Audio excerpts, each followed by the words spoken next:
कंगन मजा न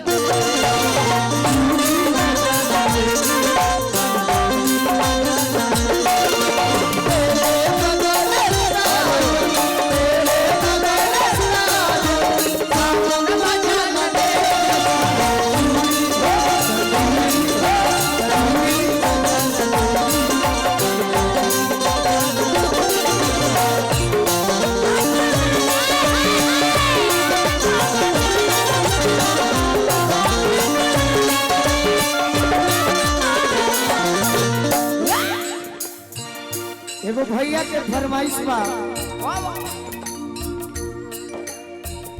तेरे जैसा यार कहाँ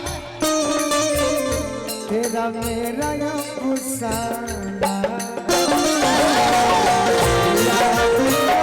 की दुनिया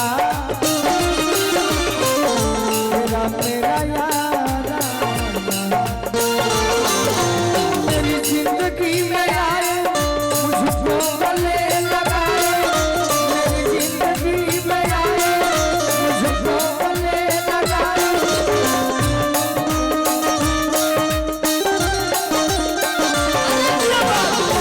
याद करेगी दुनिया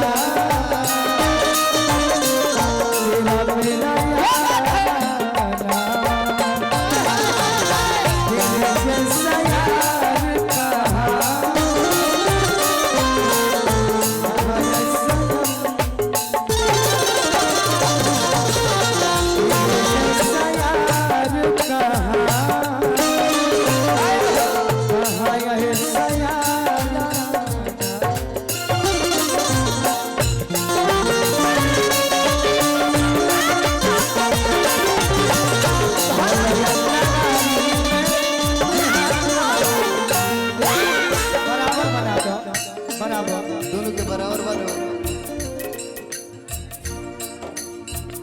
हमके सका के रखनिया रा हटाव जमी पजरा सका के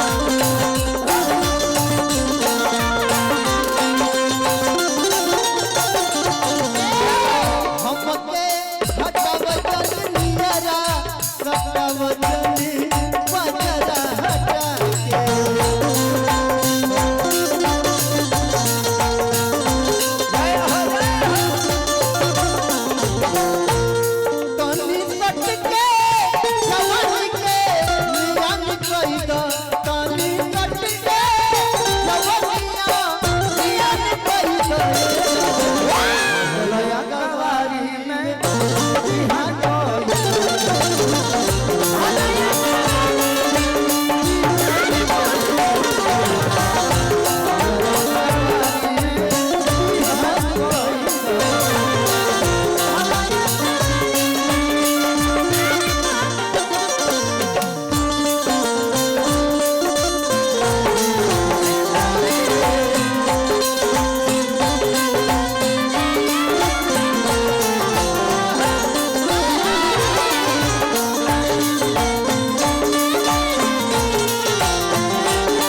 बाबा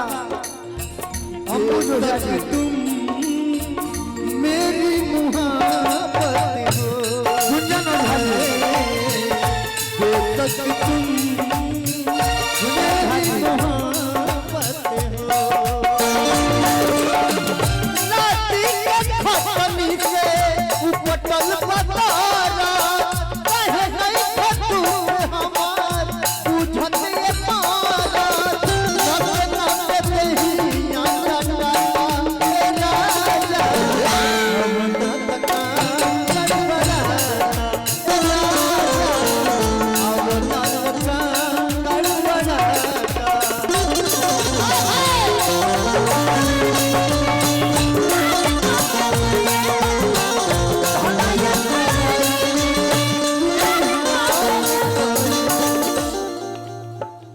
तोरे नमवा लिखलियो काट के बोले जरा से खोले जरा में के जा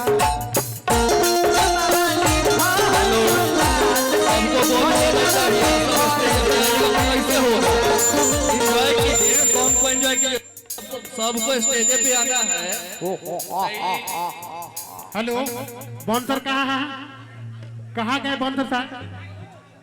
अरे सब आदमी स्टेज पे आइएगा तो गोलूजा परफॉर्म कैसे करेंगे? उनको परफॉर्मेंस देखना है, गोलूजा देखना है, परफॉर्मेंस देखना है ना जी।